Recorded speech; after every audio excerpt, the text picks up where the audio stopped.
This video provides instruction on how to determine the number of solutions for a linear algebraic equation. And so there's three possible outcomes. You can have one solution, which is 99% of the time we have one solution when we solve a linear algebraic equation.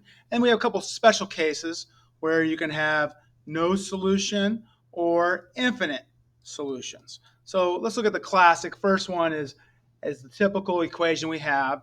When you can isolate the x variable on one side of the equation, so you can get the coefficient of x can be any number other than 0.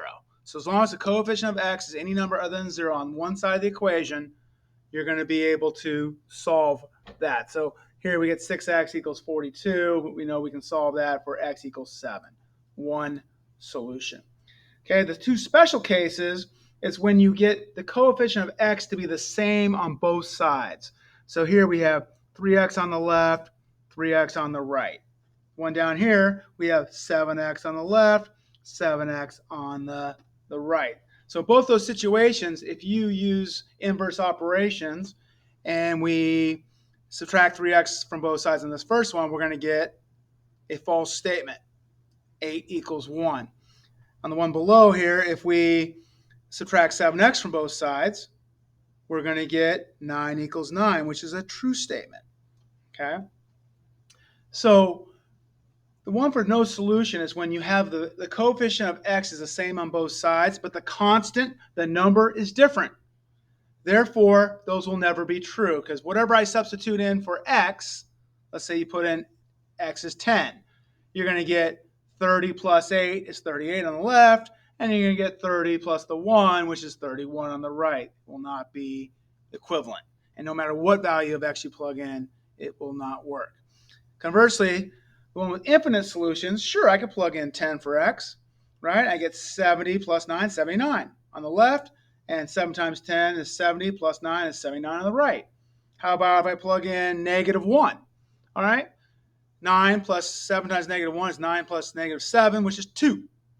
And I go on the right, 7 times negative 1 is negative 7. Negative 7 plus 9 is 2. Any value you substitute in for x is going to work. So it works with all real numbers. Therefore, it has infinite solutions. Let's look at some examples. So you're typically going to be asked to find the number of solutions one of two ways. One, those ask you, determine the number of solutions. Is it one solution, no solution, or is it infinite solutions? That's classic. Okay, but sometimes they'll ask you a different way. It's the same thing, but they're going to ask you a different way. They're going to say, oh, determine this equation below is always true, sometimes true, or never true. Okay, so we're going to do these 6 problems here as examples, and we'll do it both ways.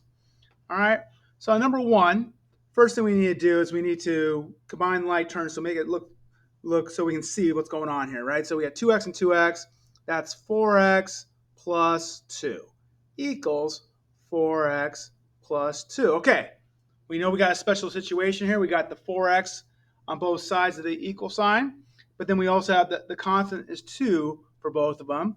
So we can substitute any value in for this one. So we have infinite solutions. So I'm going to use the infinity symbol there. And if we were going to say always true, sometimes true, or never true, this is always true. Always. Okay? Next one. Let's change colors here. All right, this one I'm going to distribute. We get 3x minus 3 equals 2x plus 9. Okay, this time my coefficient of x on both sides of the equation is different. So I know I'm going to be able to solve for x here, right? I could subtract 2x from both sides. I'd have x on the left. I'd add 3 to both sides. I'd have 12 on the right. So this one we can solve. So this is one solution. And we'd say this is sometimes true, right? Sometimes true. It's true when x equals, I believe, 12 in that example. All right. Next one, distribute on the right here. So we have 2x plus 8 equals 2x plus 8. Oh, those are the same thing on both sides, right? Coefficient of x is 2 on both sides, but then the constant is also 8 on both sides. So this is equivalent to this no matter what we substitute in for x. So this one is infinite solutions, always true. All right. Next one here, let's simplify, combine like terms. I get what? X plus 7 on the left. And then combine like terms on the right, I get x plus 7.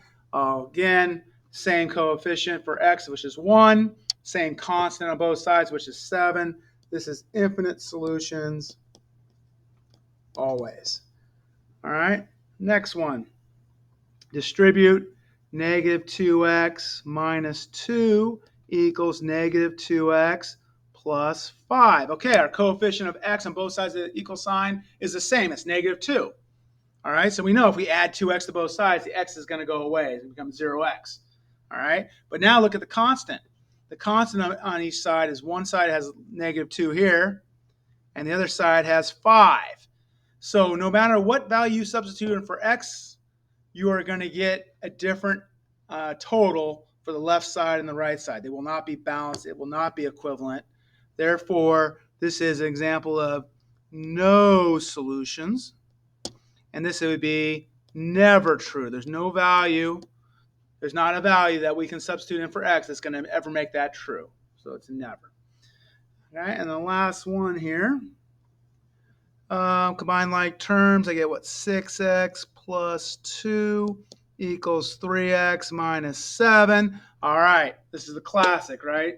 I can solve for x. I got different coefficients of x on both sides, which means I can isolate x on one side and isolate the number on the other side and solve.